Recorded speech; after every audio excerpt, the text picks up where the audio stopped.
2019ರ ಪುಲ್ವಾಮಾ ದಾಳಿಯು ಫೆಬ್ರವರಿ 14, 2019 ರಂದು ಸಂಭವಿಸಿತು. ಜಮ್ಮು ಶ್ರೀನಗರ ರಾಷ್ಟ್ರೀಯ ಹೆದ್ದಾರಿಯಲ್ಲಿ ಭಾರತೀಯ ಭದ್ರತಾ ಸಿಬ್ಬಂದಿಯನ್ನು ಹೊತ್ತೊಯ್ಯುತ್ತಿದ್ದ ವಾಹನಗಳ ಬೆಂಗಾವಲು ವಾಹನದ ಆತ್ಮಹತ್ಯಾ ಬಾಂಬರ್ನಿಂದ ಹಿಂದಿನ ಜಮ್ಮು ಮತ್ತು ಕಾಶ್ಮೀರದ ಪುಲ್ವಾಮಾ ಜಿಲ್ಲೆಯ ಲೆಥಾಪೋರಾದಲ್ಲಿ ದಾಳಿ ನಡೆಸಲಾಯಿತು. ಈ ದಾಳಿಯಲ್ಲಿ 40 ಭಾರತೀಯ ಕೇಂದ್ರೀಯ ಮೀಸಲು ಪೊಲೀಸ್ ಪಡೆ CRPF ಸಿಬ್ಬಂದಿ ಹಾಗೂ ಪುಲ್ವಾಮಾ ಜಿಲ್ಲೆಯ ಸ್ಥಳೀಯ ಕಾಶ್ಮೀರಿ ಯುವಕ ಆದಿಲ್ ಅಹ್ಮದ್ ದಾರ್ನನ್ನು ಹತ್ಯೆಗೈದರು. ದಾಳಿಯ ಹೊಣೆಯನ್ನು ಪಾಕಿಸ್ತಾನ ಮೂಲದ ಇಸ್ಲಾಮಿ ಭಯೋತ್ಪಾದಕ ಗುಂಪು ಜೈಷ್-ಎ ಮೊಹಮ್ಮದ್ ವಹಿಸಿಕೊಂಡಿದೆ. ಭಾರತವು ಈ ದಾಳಿಗೆ ನೆರೆಯ ಪಾಕಿಸ್ತಾನವನ್ನು ದೂಷಿಸಿತು, ಆದರೆ ಎರಡನೆಯದು ದಾಳಿಯನ್ನು ಖಂಡಿಸಿತು ಮತ್ತು ಅದಕ್ಕೆ ಯಾವುದೇ ಸಂಬಂಧವಿಲ್ಲ ಎಂದು ನಿರಾಕರಿಸಿತು. ಈ ದಾಳಿಯು ಭಾರತ-ಪಾಕಿಸ್ತಾನ ಸಂಬಂಧಗಳಿಗೆ ತೀವ್ರ ಹೊಡೆತವನ್ನು ನೀಡಿತು. ಇದರ ಪರಿಣಾಮವಾಗಿ 2019 ರಲ್ಲಿ ಭಾರತ-ಪಾಕಿಸ್ತಾನ ಮಿಲಿಟರಿ ನಿಲುಗಡೆಗೆ ಕಾರಣವಾಯಿತು. ತರುವಾಯ ಭಾರತೀಯ ತನಿಖೆಗಳು 19 ಆರೋಪಿಗಳನ್ನು ಗುರುತಿಸಿದವು. ಆಗಸ್ಟ್ 2021ರ ಹೊತ್ತಿಗೆ ಪ್ರಮುಖ ಆರೋಪಿ ಮತ್ತು ಇತರ 6 ಮಂದಿ ಕೊಲ್ಲಲ್ಪಟ್ಟರು ಮತ್ತು 7 ಮಂದಿಯನ್ನು ಬಂಧಿಸಲಾಯಿತು. ದಾಳಿಯ ಮೊದಲು ಭಾರತೀಯ ಗುಪ್ತಚರ ಸಂಸ್ಥೆ ಇಂಟೆಲಿಜೆನ್ಸ್ ಬ್ಯೂರೋ ಮತ್ತು ಕಾಶ್ಮೀರ ಪೊಲೀಸ್ ಸೇರಿದಂತೆ ಬಹು ಮೂಲಗಳಿಂದ ಕನಿಷ್ಠ 11 ಗುಪ್ತಚರ ಒಳಹರಿವುಗಳನ್ನು ಭಾರತ ಸರ್ಕಾರ ನಿರ್ಲಕ್ಷಿಸಿತು.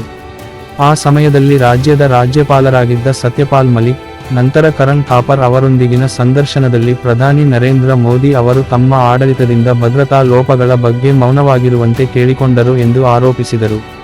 ಕಾಶ್ಮೀರವು ವಿವಾದಿತ ಪ್ರದೇಶವಾಗಿದೆ. ಎರಡೂ ದೇಶಗಳು ಭೂಪ್ರದೇಶದ ಭಾಗವನ್ನು ನಿರ್ವಹಿಸುವುದರೊಂದಿಗೆ ಭಾರತ ಮತ್ತು ಪಾಕಿಸ್ತಾನ ಎರಡೂ ಹಕ್ಕು ಸಾಧಿಸಿವೆ. ಪಾಕಿಸ್ತಾನವು ಭಾರತೀಯ ಆಡಳಿತದ ಕಾಶ್ಮೀರದ ಮೇಲೆ ಹಿಡಿತ ಸಾಧಿಸಲು ಪ್ರಯತ್ನಿಸಿದೆ.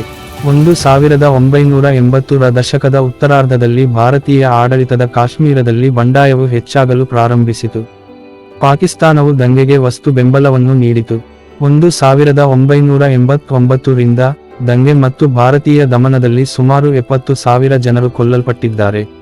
ಟೈಮ್ ಪ್ರಕಾರ, ಭಾರತವು ಜನಪ್ರಿಯ ಉಗ್ರಗಾಮಿ ನಾಯಕ ಬುರ್ಹಾನ್ ವಾನಿಯನ್ನು ಕೊಂದ ನಂತರ 2016 ರಲ್ಲಿ ಕಾಶ್ಮೀರದಲ್ಲಿ ಅಶಾಂತಿ ಬೆಳೆಯಿತು. ಭಾರತೀಯ ಆಡಳಿತದ ಕಾಶ್ಮೀರದಿಂದ ಹೆಚ್ಚುತ್ತಿರುವ ಯುವ ಸ್ಥಳೀಯರು ಉಗ್ರಗಾಮಿತ್ವಕ್ಕೆ ಸೇರಿದ್ದಾರೆ. ಕಾಶ್ಮೀರದಲ್ಲಿರುವ ಬಹುತೇಕ ಉಗ್ರಗಾಮಿಗಳು ಈಗ ಸ್ಥಳೀಯರೇ ಹೊರತು ವಿದೇಶಿಯಲ್ಲ ಎಂದು ಹಲವು ಮೂಲಗಳು ಹೇಳುತ್ತವೆ. 2018 ರಲ್ಲಿ ಮಾತ್ರ ಸಾವಿನ ಸಂಖ್ಯೆಯಲ್ಲಿ 260 ಉಗ್ರಗಾಮಿಗಳು, 160 ನಾಗರಿಕರು ಮತ್ತು 150 ಸರ್ಕಾರಿ ಪಡೆಗಳು ಸೇರಿದ್ದವು. 2015 ರಿಂದ ಕಾಶ್ಮೀರದಲ್ಲಿ ಪಾಕಿಸ್ತಾನ ಮೂಲದ ಉಗ್ರಗಾಮಿಗಳು ಭಾರತೀಯ ಭದ್ರತಾ ಪಡೆಗಳ ವಿರುದ್ಧ ಉನ್ನತ ಮಟ್ಟದ ಆತ್ಮಾಹುತಿ ದಾಳಿಗೆ ಮುಂದಾಗಿದ್ದಾರೆ. ಜುಲೈ 2015 ರಲ್ಲಿ ಗುರುದಾಸ್ಪುರದಲ್ಲಿ 3 ಬಂದೂಕುಧಾರಿಗಳು ಬಸ್ ಮತ್ತು ಪೊಲೀಸ್ ಠಾಣೆಯ ಮೇಲೆ ದಾಳಿ ಮಾಡಿದರು. 2016ರ ಆರಂಭದಲ್ಲಿ 4 ರಿಂದ 6 ಬಂದೂಕುಧಾರಿಗಳು ಪಠಾನ್ಕೋಟ್ ವಾಯುಪಡೆ ನಿಲ್ದಾಣದ ಮೇಲೆ ದಾಳಿ ಮಾಡಿದರು. ಫೆಬ್ರವರಿ ಮತ್ತು ಜೂನ್ 2016 ರಲ್ಲಿ ಪಾಂಪೋರ್ನಲ್ಲಿ ಉಗ್ರರು ಕ್ರಮವಾಗಿ 9 ಮತ್ತು 8 ಭದ್ರತಾ ಸಿಬ್ಬಂದಿಯನ್ನು ಕೊಂದರು. ಸೆಪ್ಟೆಂಬರ್ 2016 ರಲ್ಲಿ 4 ದಾಳಿಕೋರರು ಉರಿಯಲ್ಲಿರುವ ಭಾರತೀಯ ಸೇನಾ ಬ್ರಿಗೇಡ್ ಪ್ರಧಾನ ಕಚೇರಿಯ ಮೇಲೆ ದಾಳಿ ಮಾಡಿ 19 ಸೈನಿಕರನ್ನು ಕೊಂದರು. ಡಿಸೆಂಬರ್ 31, 2017 ರಂದು ಲೆಥ್ಪೋರಾದ ಕಮಾಂಡೋ ತರಬೇತಿ ಕೇಂದ್ರದ ಮೇಲೆ ಉಗ್ರಗಾಮಿಗಳು 5 ಭದ್ರತಾ ಸಿಬ್ಬಂದಿಯನ್ನು ಕೊಂದರು. ಜಮ್ಮು ಶ್ರೀನಗರ ರಾಷ್ಟ್ರೀಯ ಹೆದ್ದಾರಿಯ ಸಮೀಪದಲ್ಲಿ ಈ ದಾಳಿಗಳು ನಡೆದಿವೆ. ಫೆಬ್ರವರಿ 14, 2019 ರಂದು ಜಮ್ಮುವಿನಿಂದ ಶ್ರೀನಗರಕ್ಕೆ 2,500ಕ್ಕೂ ಹೆಚ್ಚು ಕೇಂದ್ರೀಯ ಮೀಸಲು ಪೊಲೀಸ್ ಪಡೆ CRPF ಸಿಬ್ಬಂದಿಯನ್ನು ಸಾಗಿಸುವ 78 ವಾಹನಗಳ ಬೆಂಗಾವಲು ರಾಷ್ಟ್ರೀಯ ಹೆದ್ದಾರಿ 44 ರಲ್ಲಿ ಪ್ರಯಾಣಿಸುತ್ತಿತ್ತು. 2 ದಿನಗಳ ಹಿಂದೆ ಹೆದ್ದಾರಿಯನ್ನು ಸ್ಥಗಿತಗೊಳಿಸಿದ್ದರಿಂದ ಬೆಂಗಾವಲು ಪಡೆ ಮಧ್ಯರಾತ್ರಿ 3:30 ISTಕ್ಕೆ ಜಮ್ಮುವಿನಿಂದ ಹೊರಟಿತ್ತು ಮತ್ತು ಹೆಚ್ಚಿನ ಸಂಖ್ಯೆಯ ಸಿಬ್ಬಂದಿಯನ್ನು ಹೊತ್ತೊಯ್ಯುತ್ತಿತ್ತು. ಬೆಂಗಾವಲು ಪಡೆ ಸೂರ್ಯಾಸ್ತದ ಮೊದಲು ತನ್ನ ಗಮ್ಯಸ್ಥಾನವನ್ನು ತಲುಪಲು ನಿಗದಿಪಡಿಸಲಾಗಿತ್ತು. ಆವಂತಿಪೋರಾ ಬಳಿಯ ಲೆಥ್ಪೋರಾದಲ್ಲಿ ಮಧ್ಯಾಹ್ನ 3:15 IST ಭದ್ರತಾ ಸಿಬ್ಬಂದಿಯನ್ನು ಹೊತ್ತೊಯ್ಯುತ್ತಿದ್ದ ಬಸ್ಗೆ ಸ್ಫೋಟಕಗಳನ್ನು ಸಾಗಿಸುತ್ತಿದ್ದ ಕಾರೊಂದು ಡಿಕ್ಕಿ ಹೊಡೆದಿದೆ. ಇದು ಸ್ಫೋಟಕ್ಕೆ ಕಾರಣವಾಯಿತು. ಇದು 76ನೇ ಬೆಟಾಲಿಯನ್ನ 40 CRPF ಸಿಬ್ಬಂದಿಯನ್ನು ಕೊಂದಿತು ಮತ್ತು ಅನೇಕರು ಗಾಯಗೊಂಡರು. ಗಾಯಾಳುಗಳನ್ನು ಶ್ರೀನಗರದ ಸೇನಾ ಮೂಲ ಆಸ್ಪತ್ರೆಗೆ ಸ್ಥಳಾಂತರಿಸಲಾಯಿತು. ಪಾಕಿಸ್ತಾನ ಮೂಲದ ಉಗ್ರಗಾಮಿ ಸಂಘಟನೆ ಜೈಷ್-ಎ ಮೊಹಮ್ಮದ್ ದಾಳಿಯ ಹೊಣೆ ಹೊತ್ತುಕೊಂಡಿದೆ. 1 ವರ್ಷದ ಹಿಂದೆ ಗುಂಪಿಗೆ ಸೇರಿದ್ದ ಕಾಕಪೋರಾದ 22 ವರ್ಷದ ಆದಿಲ್ ಅಹ್ಮದ್ ದಾರ್ ಎಂಬ ಆಕ್ರಮಣಕಾರನ ವಿಡಿಯೋವನ್ನು ಅವರು ಬಿಡುಗಡೆ ಮಾಡಿದರು. ದಾರ್ ಅವರ ಕುಟುಂಬವು ಅವರನ್ನು ಕೊನೆಯದಾಗಿ ಮಾರ್ಚ್ 2018 ರಲ್ಲಿ ನೋಡಿದೆ. ಅವನು ಒಂದು ದಿನ ಬೈಸಿಕಲ್ನಲ್ಲಿ ತನ್ನ ಮನೆಯಿಂದ ಹೊರಟು ಹಿಂತಿರುಗಲಿಲ್ಲ. ಜೈಷ್ ಎ ಮೊಹಮ್ಮದ್ನ ನಾಯಕ ಮಸೂದ್ ಅಜರ್ ದೇಶದಲ್ಲಿ ಕಾರ್ಯಾಚರಣೆ ನಡೆಸುತ್ತಿದ್ದಾನೆ ಎಂದು ತಿಳಿದಿದ್ದರೂ ಪಾಕಿಸ್ತಾನವು ಯಾವುದೇ ಒಳಗೊಳ್ಳುವಿಕೆಯನ್ನು ನಿರಾಕರಿಸಿತು.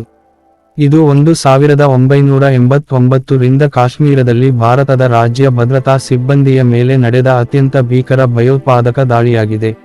ರಾಷ್ಟ್ರೀಯ ತನಿಖಾ ಸಂಸ್ಥೆ ನಿಯ ಜಮ್ಮು ಮತ್ತು ಕಾಶ್ಮೀರ ಪೊಲೀಸರೊಂದಿಗೆ ಕೆಲಸ ಮಾಡುವ ದಾಳಿಯ ತನಿಖೆಗಾಗಿ 12 ಸದಸ್ಯರ ತಂಡವನ್ನು ಕಳುಹಿಸಿದೆ. ಪ್ರಾಥಮಿಕ ತನಿಖೆಗಳು ಕಾರಿನಲ್ಲಿ 300 ಕಿಲೋಗ್ರಾಂಗಳಷ್ಟು 660 ಪೌಂಡ್ ಸ್ಫೋಟಕಗಳನ್ನು ಸಾಗಿಸುತ್ತಿದೆ ಎಂದು ಸೂಚಿಸಲಾಗಿದೆ. 80 ಕಿಲೋಗ್ರಾಂಗಳಷ್ಟು 180 ಪೌಂಡ್ RDX ಹೆಚ್ಚಿನ ಸ್ಫೋಟಕ ಮತ್ತು ammonium nitrate. Lieutenant general Hooda ಅವರು ಸ್ಫೋಟಕಗಳನ್ನು ನಿರ್ಮಾಣ ಸ್ಥಳದಿಂದ ಕದ್ದಿರಬಹುದು ಎಂದು ಹೇಳಿದರು. ಗಡಿಯಾಚೆಯಿಂದ ಕಳ್ಳಸಾಗಣೆ ಮಾಡಿರುವುದು ಸಾಧ್ಯವೇ ಇಲ್ಲ ಎಂದು ಆರಂಭದಲ್ಲಿ ಹೇಳಿದ್ದ ಅವರು, ನಂತರ ಅದನ್ನು ತಳ್ಳಿ ಹಾಕಲು ಸಾಧ್ಯವಿಲ್ಲ ಎಂದಿದ್ದಾರೆ. ರಾಷ್ಟ್ರೀಯ ತನಿಖಾ ಸಂಸ್ಥೆಯು ಆತ್ಮಹತ್ಯಾ ಬಾಂಬರ್ನ ಗುರುತನ್ನು ಸ್ಥಾಪಿಸಲು ಮತ್ತು ದೃಢಪಡಿಸಲು ಸಾಧ್ಯವಾಯಿತು.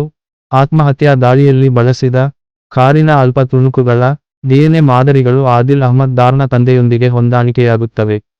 ಆದರೆ 1 ವರ್ಷದ ತನಿಖೆಯ ನಂತರವೂ ಸ್ಫೋಟಕಗಳ ಮೂಲವನ್ನು ಪತ್ತೆಹಚ್ಚಲು ಎನ್ಐಎಗೆ ಸಾಧ್ಯವಾಗಲಿಲ್ಲ. ಆಗಸ್ಟ್ 2020 ರಲ್ಲಿ ನಿಯ ಸಲ್ಲಿಸಿದ ಚಾರ್ಜ್ ಶೀಟ್ 19 ಆರೋಪಿಗಳನ್ನು ಹೆಸರಿಸಿದೆ.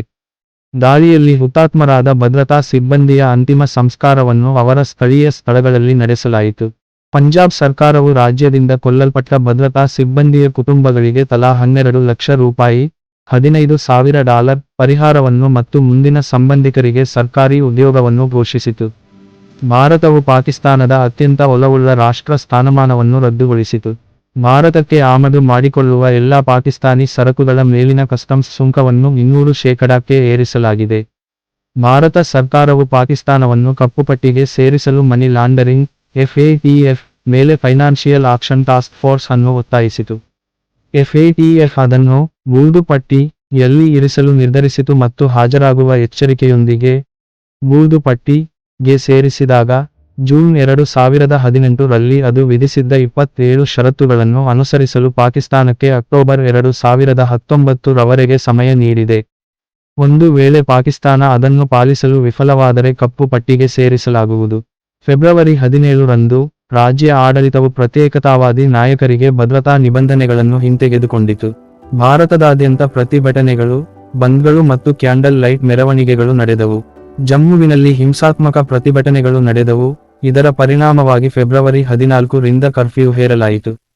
ಯುನೈಟೆಡ್ ಕಿಂಗ್ಡಮ್ನಲ್ಲಿರುವ ಭಾರತೀಯ ಸಮುದಾಯವು ಲಂಡನ್ನಲ್ಲಿರುವ ಪಾಕಿಸ್ತಾನ ಹೈಕಮಿಷನ್ನ ಹೊರಗೆ ಪ್ರತಿಭಟನೆಗಳನ್ನು ನಡೆಸಿತು.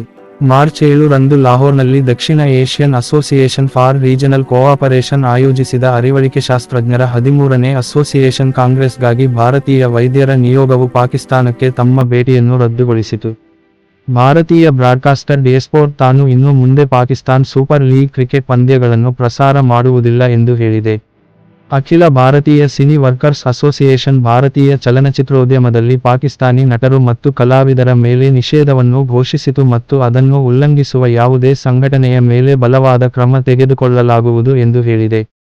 ಭಾರತೀಯ ಚಲನಚಿತ್ರ ಮತ್ತು ದೂರದರ್ಶನ ನಿರ್ದೇಶಕರ ಸಂಘವು ಭಾರತದಲ್ಲಿ ನಿರ್ಮಿಸಲಾದ ಚಲನಚಿತ್ರಗಳು ಮತ್ತು ಸಂಗೀತದಲ್ಲಿ ಪಾಕಿಸ್ತಾನಿ ಕಲಾವಿದರ ಮೇಲೆ ನಿಷೇಧವನ್ನು ಘೋಷಿಸಿತು.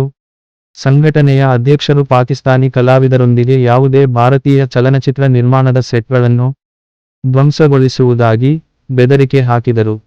ಗುಪ್ತಚರ ಮಾಹಿತಿಯ ನಂತರ ಫೆಬ್ರವರಿ 18 ರ ಮುಂಜಾನೆ 55 ರಾಷ್ಟ್ರೀಯ ರೈಫಲ್ಸ್ CRPF ಮತ್ತು ಭಾರತದ ವಿಶೇಷ ಕಾರ್ಯಾಚರಣೆ ತಂಡವನ್ನು ಒಳಗೊಂಡ ಜಂಟಿ ತಂಡವು ಪುಲ್ವಾಮಾದಲ್ಲಿ ದುಷ್ಕರ್ಮಿಗಳ ಹುಡುಕಾಟದಲ್ಲಿ ಭಯೋತ್ಪಾದನಾ ವಿರೋಧಿ ಎನ್ಕೌಂಟರ್ ಕಾರ್ಯಾಚರಣೆಯಲ್ಲಿ 2 ಭಯೋತ್ಪಾದಕರು ಮತ್ತು 2 ಬೆಂಬಲಿಗರನ್ನು ಕೊಂದಿತು. ಅವರಲ್ಲಿ ಒಬ್ಬನಾದ ಅಬ್ದುಲ್ ರಶೀದ್ ಢಾಜಿ ಅಲಿಯಾಸ್ ಕಮ್ರಾನ್ ಪಾಕಿಸ್ತಾನಿ ಪ್ರಜೆ ಎಂದು ಗುರುತಿಸಲ್ಪಟ್ಟಿದ್ದಾನೆ ಮತ್ತು ದಾಳಿಯ ಮಾಸ್ಟರ್ ಮೈಂಡ್ ಮತ್ತು ಭಯೋತ್ಪಾದಕ ಗುಂಪು ಜೈಷ್ ಎ ಮೊಹಮ್ಮದ್ JM ಕಮಾಂಡರ್ ಎಂದು ಪರಿಗಣಿಸಲಾಗಿದೆ. ಜೊತೆಗೆ ಸ್ಥಳೀಯ ಜೆಮ್ ನೇಮಕಾತಿ ಹಿಲಾಲ್ ಅಹ್ಮದ್ ಜೊತೆಗೆ 2 ಸಹಾನುಭೂತಿ ಹೊಂದಿರುವವರು ಘಾಜಿ ಮತ್ತು ಅಹ್ಮದ್ ಅವರನ್ನು ಸೆರೆಹಿಡಿಯಲು ತಪ್ಪಿಸಿಕೊಂಡರು. ಅವರನ್ನು ಎನ್ಕೌಂಟರ್ನಲ್ಲಿ ಗುಂಡಿಕ್ಕಿ ಕೊಲ್ಲಲಾಯಿತು. ಮುಂದಿನ ಚಕಮಕಿಯಲ್ಲಿ 4 ಭದ್ರತಾ ಸಿಬ್ಬಂದಿ ಸಾವನ್ನಪ್ಪಿದ್ದಾರೆ. ಆಗಸ್ಟ್ 2021 ರ ಹೊತ್ತಿಗೆ ಭಾರತೀಯ ಭದ್ರತಾ ಪಡೆಗಳು ಸೈಫುಲ್ಲಾ ಸೇರಿದಂತೆ 7 ಆರೋಪಿಗಳನ್ನು ಕೊಂದಿದ್ದರೆ 7 ಮಂದಿಯನ್ನು ಬಂಧಿಸಲಾಗಿತ್ತು.